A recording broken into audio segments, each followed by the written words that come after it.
Hello everyone, welcome to Gautam education. Class 12th biology chapter 2 कर रहे हैं हम। Today our topic is fruit development and structure.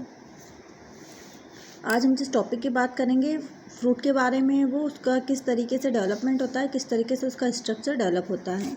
उसके पहले हमारा जो सीड का एक टॉपिक चल रहा था उसमें यहाँ कुछ इंपॉर्टेंस दिए हुए हैं। आपको 2 या 3 इंपॉर्टेंस पता होना चाहिए। Biological importance of seeds. Seeds are viable for many years, therefore they protect the plant species from drought, epidermic, human being and animals. Seed को हम बहुत सालों तक प्रोटेक्ट करके रख सकते हैं, उनके अंदर कोई भी डैमेज नहीं होता है। सीड को हम बहुत ही लंबे समय तक भी स्टोर करके रख सकते हैं और इसके कारण हमारी प्लांट स्पीसीज़ को प्रोटेक्शन मिलता है। किससे? ड्रॉट से, epidermic, human being and animal से। मीन्स अगर हम किसी कारण से हमारे प्लांट या फिर जो पूरी क्रॉप फील्ड है वो अगर डैमेज भी हो जाती है तो सीड हमें फिर से उस पूरी न्यू स्पीसीज़ को देने का वर्क कर सकते हैं। Seeds are the major source of increase in number of angiospermic plant. Seeds एक बहुत बड़ा सोर्स होते हैं जिसके कारण हमारे एंजियोस्पर्मिक प्लांट को हम इंक्रीज कर सकते हैं, उनका डेवलपमेंट हम कर सकते हैं। Seeds provide food for human being and animal so that they are stored for long time.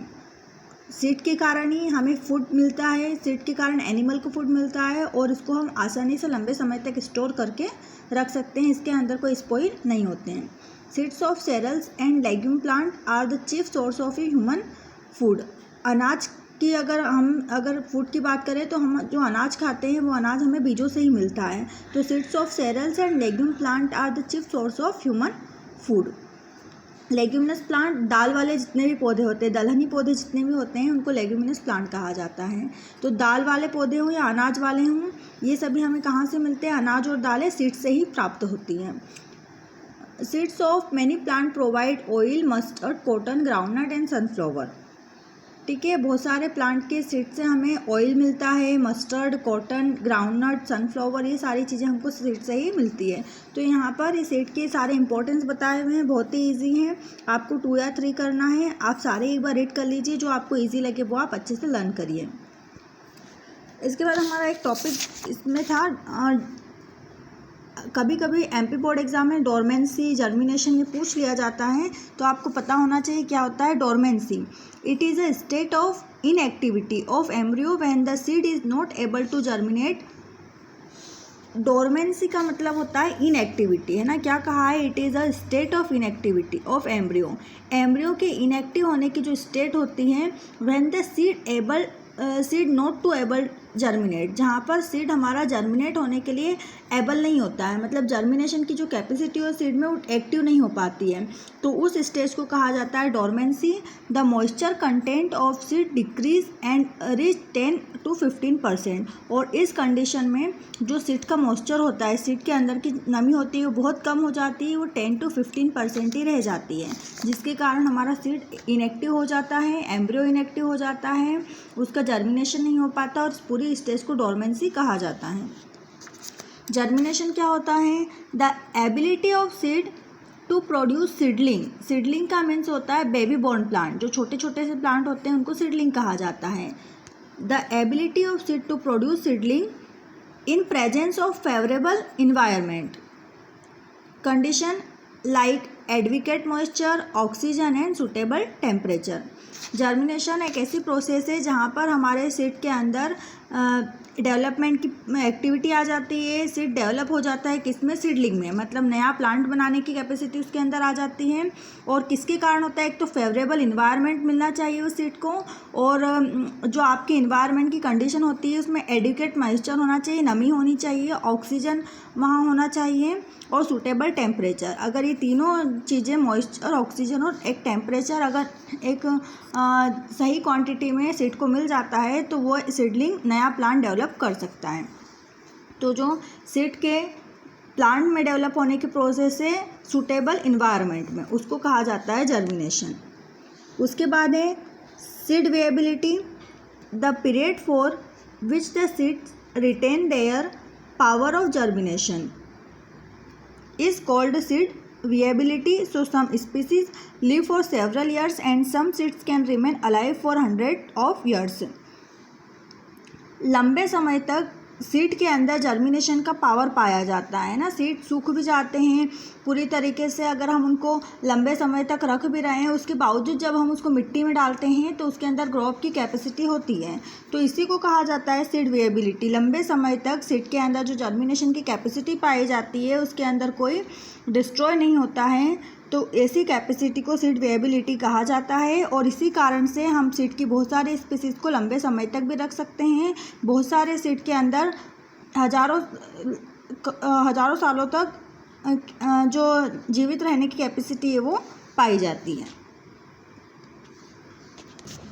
तो ये हमारा डॉर्मिनेशन, जर्मिनेशन, सीड वेएबिलिटी था। कभी कभी एग्जाम में पूछ लिया जाता है, तो आप एक बार देख लीजिए, dormancy, germination and seed viability. उसके बाद है fruit development and structure.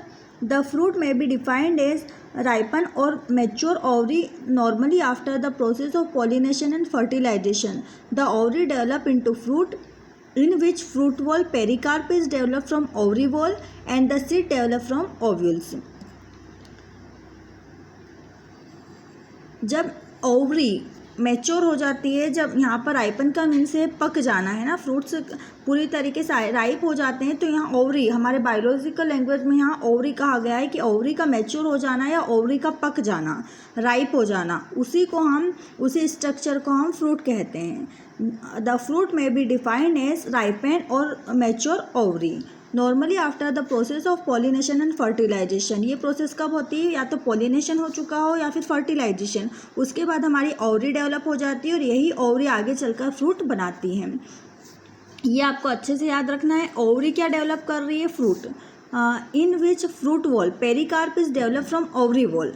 Pericarp develop हो रहा है ओवरी वॉल से, and seed develop from ovules. और सीड किससे डेवलप हो रहा है, ओव्यूल से। तो यहाँ दो आपको टर्म अच्छे से याद रखनी है, एक तो ये वाली टर्म, देन एक ये वाली टर्म। आपसे पूछा जा सकता है ओवरी डेवलप्स, तो ओवरी किस में डेवलप हो रही है, फ्रूट्स में, एंड ओव्यूल्स डेवलप, तो ओव्यूल्स क्या बना रहे हैं, सीड। तो यहाँ आपको कंफ्यूज नहीं होना है, ओवरी फ्रूट बनाती है एंड ओव्यूल सीड बनाते हैं। The main function of fruit are, function क्या होते हैं फ्रूट्स के, protect the seeds and embryo. Fruit हमारे सीड को और एम्ब्रियो को प्रोटेक्ट करने का काम करते हैं। स्टोर फूड मटेरियल को स्टोर रखने का काम करते हैं। Help in dispersal of seeds, और सीड्स को डिस्पर्स करने का, मिट्टी में फैलाने का काम भी फ्रूट्स करते हैं, क्योंकि फ्रूट के अंदर ही, जैसे यहाँ एक फ्रूट का डायग्राम बताया गया है, जब ये वॉल बस्ट होगी तभी इसके बीज क्या होंगे, इससे बाहर निकल पाएंगे। तो इस प्रोसेस को कहा जाता है डिस्पर्जल। अब जैसे यहाँ से बीज निकलेंगे तो जहाँ पर भी मिट्टी में ये गिरते हैं वहाँ पर अगर इनको फेवरेबल कंडीशन मिलती है तो फिर से ये जर्मिनेट हो जाएंगे। तो इस पूरी प्रोसेस को डिस्पर्जल कहा जाता है। तो फ्रूट डिस्पर्जल में भी हेल्प करते हैं। Most important term true and false fruit आपसे पूछा जाता है, क्वेश्चन यहाँ भी पूछा जाता है, why are apple called false fruit. तो यहाँ से इसका आंसर बन रहा है, in the cases where only the ovary of a flower develop into fruit is called true fruit। यहाँ पर आपको याद रखना है कि अगर ओवरी से फ्रूट डेवलप हो रहा है तो वो ट्रू फ्रूट है ना। अगर हमारे पूरे फ्लावर के पार्ट की बात करेंगे तो ओवरी से ही डेवलप होता है फ्रूट मैक्सिमम, तो ओवरी से अगर फ्रूट डेवलप हो रहा है तो वो ट्रू फ्रूट है। एग्जाम्पल उसका आपको मैंगो याद रखना है। A fruit is false or pseudocarp when other part like a thalamus, receptacle और calyx take part in a development of fruit। लेकिन ओवरी को छोड़कर अगर किसी अदर पार्ट से हमारा फ्रूट डेवलप हो रहा है ना, आपको ये इतना याद रखना है, ओवरी से डेवलप हुआ तो ट्रू फ्रूट है, और ओवरी के अलावा किसी और भाग से अगर डेवलप हो रहा है फ्रूट तो उसको हम फॉल्स फ्रूट कहते हैं। एग्जाम्पल है उसका एप्पल किससे डेवलप हो रहा है, थैलेमस से, तो थैलेमस से डेवलप हो रहा है इसीलिए इसको फॉल्स फ्रूट कहा जाता है। यहाँ ये जितने भी फ्रूट के नाम दिए गए हैं ये सारे फॉल्स फ्रूट के ही एग्जाम्पल है, mulberry, jack fruit, peepal, banyan tree etcetera. तो ये किसके एग्जाम्पल है, सारे फॉल्स फ्रूट के हैं। तो ट्रू फ्रूट जहाँ पर हमारे फ्रूट ओवरी से डेवलप हो रहे हैं वो ट्रू फ्रूट है, और ओवरी को छोड़कर अगर किसी और पार्ट से फ्रूट डेवलप हो रहा है मीन्स वो फॉल्स फ्रूट कहलाएंगे। तो फॉल्स फ्रूट को यहाँ पर 3 नाम दिए गए हैं, आप कंफ्यूज ना हो इसमें। एक तो आपको दिया गया है स्पोरियस, और एक फॉल्स, और एक स्यूडोकार्प। तो इसमें तीनों टर्म में से कोई भी क्वेश्चन वैसे फॉल्स से ही बनता है, बट आपको तीनों टर्म अच्छे से पता होना चाहिए। Special modes of reproduction. There are some special modes of reproduction other than three method by which plant reproduce. First apomixis है. यहाँ पर ये टर्म जो मैंने आपको टिक करके बता रही हूँ वो बहुत ही अच्छे से आप लर्न करें, इसे राइट डाउन भी करें, नोट्स बनाएं इसके. फर्स्ट है apomixis. It is a method of plant reproduction in which formation of embryo take place without fertilization. Plant reproduction की ऐसी मेथड जहाँ पर हमारे एम्ब्रियो का फॉर्मेशन हो रहा है किसके बिना, फर्टिलाइजेशन के बिना. हर एक प्रोसेस में फर्टिलाइजेशन, अगर हमारे किसी चीज़ के फॉर्मेशन की बात है तो फर्टिलाइजेशन होगा लिविंग बीइंग में. बट अगर हमारे प्लांट बिना फर्टिलाइजेशन के, विदाउट फर्टिलाइजेशन के एम्ब्रियो को डेवलप करने की कैपेसिटी रखते हैं तो उस प्रोसेस को एपोमिक्सिस कहा जाता है. Formation of embryo without fertilization is known as to be apomixis. Embryo के फॉर्मेशन की वो प्रोसेस जो विदाउट फर्टिलाइजेशन के ही डेवलप हो जाती है, मतलब एम्ब्रियो का फॉर्मेशन फर्टिलाइजेशन के बिना ही हो जाता है, तो ऐसी प्रोसेस को एपोमिक्सिस कहा जाता है. यहाँ जो आपको मेन टर्म है, जैसे इसी का एक टाइप हो जाता है apogamy. It is the development of an embryo from any cell of the gametophyte other than the egg cell. ठीक है, यहाँ पर हमारे एम्ब्रियो का डेवलपमेंट, अब एम्ब्रियो किससे डेवलप होता है, एक सेल से. बट एक सेल को छोड़कर अगर किसी भी पार्ट से एम्ब्रियो डेवलप हो जाता है तो उसको कहा जाता है एपोगेमी. ना आपके लिए एक लाइन याद रखनी है, it is the development of embryo from any cell the gametophyte other than the egg cell. हमारे एम्ब्रियो गैमेटोफाइट जो बन रहे हैं वो अगर एक सेल के अलावा किसी भी सेल से बन जाते हैं तो ऐसी प्रोसेस को एपोगेमी कहा जाता है. ये एपोमिक्सिस है. एपोमिक्सिस में हमने एपोगेमी पढ़ा. फिर इसी का सेकंड टाइप है parthenogenesis. The development of embryo from the egg cell without fertilization is called parthenogenesis. Embryo का डेवलपमेंट होना एक सेल से. ठीक है, यहाँ पर एपोगेमी में हमने क्या पढ़ा, विदाउट एक सेल. लेकिन यहाँ हमारा डेवलपमेंट तो एक सेल से ही हो रहा है लेकिन फर्टिलाइजेशन नहीं हो रहा है. तो विदाउट फर्टिलाइजेशन एक सेल अगर एम्ब्रियो डेवलप कर देती है तो उस प्रोसेस को पार्थिनोजेनेसिस कहा जाता है. It is observe in many lower plants, example spirogyra, Mucor and certain फंस. इसमें आपको याद रखना है स्पायरोगायरा एक एल्गी है, इसके अंदर भी इस टाइप का पार्थिनोजेनेसिस प्रोसेस पाई जाती है. Sometime ovary develop into fruit without fertilization. The type of fruit developed is called parthenocarpy. अब आपको याद रखना है जेनेसिस मीन्स हमारा प्लांट, हमारा एम्ब्रियो बन रहा है, तो यहाँ पर प्लांट या एम्ब्रियो की बात की जा रही है तो उसको जेनेसिस. कार्प वर्ड आ जाता है, मतलब हम फ्रूट की बात कर रहे हैं. ठीक है, ये रूट वर्ड है. जेनेसिस मीन्स हम लिविंग बीइंग की बात कर रहे हैं, और अगर कार्प वर्ड आ रहा है मीन्स हम फ्रूट की बात कर रहे हैं. तो यहाँ पर अगर विदाउट क्या कहा गया, sometime ovary develop into fruit without fertilization. Ovary fruit को डेवलप तो करती है बट उसका फर्टिलाइजेशन नहीं हो पाता. तो विदाउट फर्टिलाइजेशन अगर ओवरी से फ्रूट डेवलप हो जाता है तो फ्रूट के डेवलपमेंट की प्रोसेस को कहा जाता है parthenocarpy. Natural parthenocarpy is found in many plant, example banana, grapes, pear, apple, guava and papaya. Yes student, apomixis में टू टाइप पढ़े हमने, एपोगेमी एंड पार्थिनोजेनेसिस. अब हमारा मेन सेकेंड पॉइंट है. ठीक है, मेन सेकेंड पॉइंट कौन सा हो गया रिप्रोडक्शन का, polyembryony. First apomixis, second polyembryony and third parthenocarpy. Formation of more than one embryo. Poly का मीन्स ही ज़्यादा है, मोर देन वन, तो यहाँ पर नाम से ही क्लियर हो जाता है. एम्ब्रियोनी मतलब एम्ब्रियो का बनना और पॉली मतलब एक से ज़्यादा एम्ब्रियो अगर बन रहे हैं तो वो पॉलीएम्ब्रियोनी है. Formation of more than one embryo seed is known as polyembryony. It is common in citrus, orange, certain species of conifers, example pinus.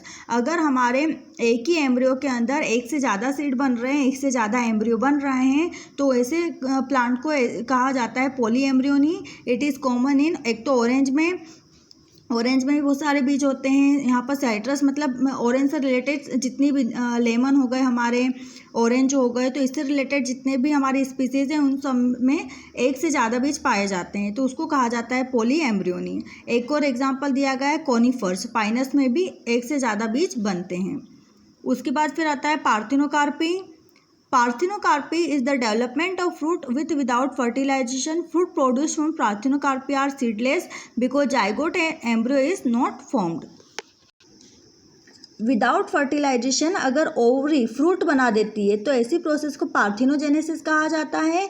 यहाँ पर फ्रूट के अंदर सीड नहीं पाए जाते, सीडलेस फ्रूट होंगे ये, क्योंकि इसके अंदर जाइगोट और एम्ब्रियो बने ही नहीं है। जाइगोट और एम्ब्रियो बनेंगे तब सीड बनेगा, लेकिन जाइगोट एम्ब्रियो बने ही नहीं क्योंकि फर्टिलाइजेशन नहीं हुआ है, तो सीड भी नहीं बनेंगे।